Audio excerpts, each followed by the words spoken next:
Hi, it's Marlene from the Sharing Light. Today I am going to be talking to you about two things. First one I'll be talking about is the spoon. And the second one is I did a reading for you. I am doing crystal readings. I have created my own program of crystals. I have my bowl of crystals that I interviewed. I'll talk to you about that in a minute. First, let me get to the spoon. I know you're dying to know about the spoon. Okay, so the spoon. I learned this from Donna Eden. You can check her out. She does energy medicine. I learned about this a few years ago, and I just recently picked up my spoon. I have one designated spoon that I use for this. It's called my foot spoon. It's one spoon. I leave it on my nightstand. It does not touch anyone's mouth, ever. So I highly suggest you do the same thing. Okay, so the kind of spoon you want to get is a stainless steel spoon. You know it's stainless steel if you take a magnet and it sticks to it, and you know that's not a silver spoon. You want stainless steel. So the stainless steel spoon, you rub it on your bare feet. I know that sounds disgusting, but it is the most incredible thing, and I don't know why I stopped doing it a few years ago, but I restarted doing it again. Is that a word? Restarted doing it? I don't know. I started doing it again recently, and I absolutely love it. You can feel what it does for you after having not done it for a long time and then doing it again. So I picked the spoon up a few years ago because my feet were always killing me. I was always wearing like boots to work or changing up my shoes. I was constantly wearing different shoes, and my feet did not agree with most of the shoes I was wearing. And my feet were always killing me. So one day I was learning Donna Eden's energy medicine, and one of the things she mentioned was to take a spoon and rub it on the bottom of your feet. So the fat part of the spoon, not this part, because then that'll be like scraping off dead skin and stuff. We don't go there. We're doing the fat end of the spoon here, the smooth curved end. And you just take it on your foot, and you can say these are your toes here. So you just go like that. And then you can do like circles, you could do figure eights or, you know, swirly patterns. I just tend to go like up my toes, up the whole base of my feet. I focus on my heel. My heels kill me sometimes, and I will tell you, after doing this for a couple of days, my feet stopped hurting. And then I would stop doing this for whatever reason. I did it every night before I went to bed, and for some reason I stopped doing it. And then my feet would start hurting again, and I'm like, oh man, I gotta get back to the spoon. So I did it for a while. I think I did it for close to a year. I was doing it, and then for whatever reason I just kind of stopped. And now lately, my like Achilles tendon area has been killing me. Like I limp all the time because my left heel Achilles tendon is killing me. So I was thinking, for some reason during my walk, I was thinking about it, and it popped into my head, do the spoon, do the spoon. So I'm sure it was a message. And I grabbed the spoon a couple days ago, and I did my feet. Now what this does for your feet is it grounds you. It grounds your feet. It clears up like the polarities. It balances the polarities or something in your body, and it just kind of helps you to ground better. Your connection to the earth is better because you've cleared your polarities, you've aligned them, or whatever it is we're doing to the polarities. I don't know, but something with the polarities and the grounding, and I don't know, whatever it is, it absolutely works because my feet tingle, and there's like this electricity, which I'm assuming might be like the chi energy possibly going through my feet when I do it.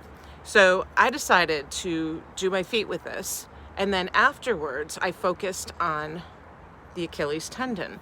So I just kept kind of rubbing it up the Achilles tendon, and I've done it twice now because I was lazy and didn't do it yesterday, but I did it today, and I am not limping. The pain is still slightly there, but I know the more I keep doing it, it'll completely get rid of it, just like it did with my foot pain a few years ago. So I highly recommend using the spoon. And I would love to hear back from other people if you do different things. Like that same day that I did my Achilles tendon, I decided, let me rub it on my lower back. So I rubbed it on my lower back because I tend to get a lot of lower back pain. So those are my two issues, lower back pain and Achilles tendon, which they're probably related. So I'm going to keep doing that and see if it helps. Donna Eden had mentioned just doing it for your feet, for grounding. But I wonder if it helps other issues, other pains. So go ahead and try it out and let me know what you come up with. I would love to hear from you.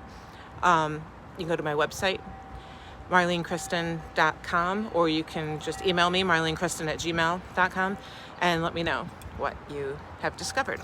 Okay, now you've all been anxiously waiting to hear about my interview with my crystals. So I have a bowl of crystals. It's the bowl itself is made of something. I'm not sure what it is. I should know, but I don't know. So I have this stone bowl, and I have a whole bunch of crystals in it. And these are my crystals. These are my babies. I had a whole bunch of crystals on my table one day, and I decided I am going to interview all of my crystals because they had a job for me. I created a mat, a reading mat, and let me show you. This is my reading mat. It's basically a cloth mat with a Vesica Pisces. And so I created this mat. That came to me too in a vision to do the Vesica Pisces. For some reason, that resonates strongly with me.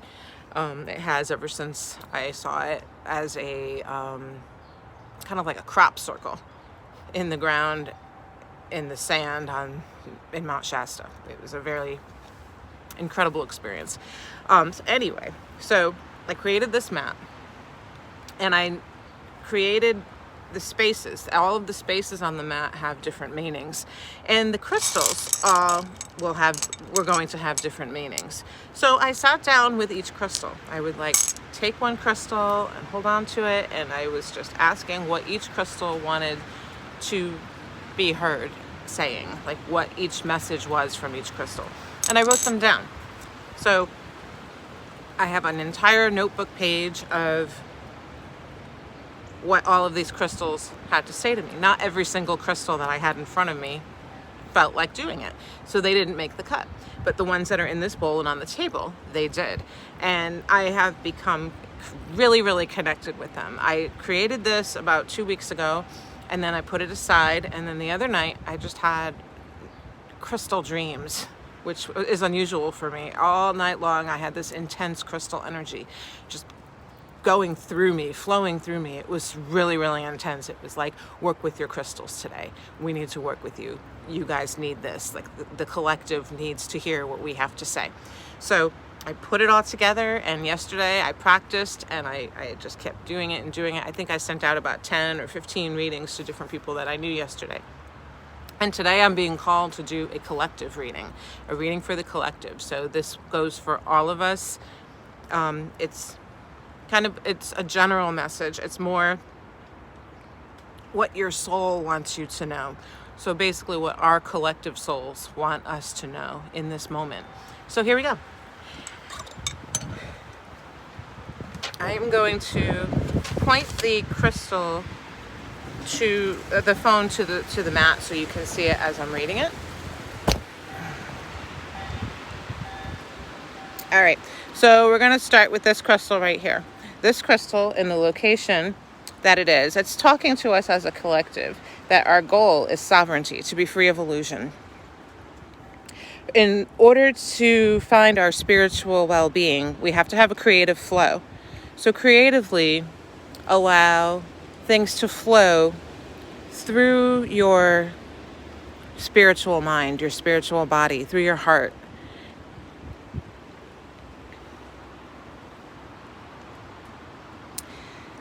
Be that pure love, that love of the earth, the love of life. It's your soul's ambition to be this, to love earth, to love life, to be pure beautiful love. Like, that is the goal of our collective, to find sovereignty, be creative. Your ambition is to find that beautiful flow. And this last one here is talking to us, telling us that we need to discover our inner truth and share it with others. Life is beautiful. It's crazy and imperfect. We need to embrace the struggle. It's all love. And then these other two crystals here came out. They didn't make the map, but it like kind of goes along with the overall message. And these are telling us to look at everything, to look at all, to look at everything, the universal connection, the world, look at everything through new eyes. Wake up your heart. There are new beginnings happening. There are new beginnings coming. You just have to look for them, and don't give up. Keep going. Do not give up. So that is our group message for the collective, which I thought was a beautiful, beautiful message.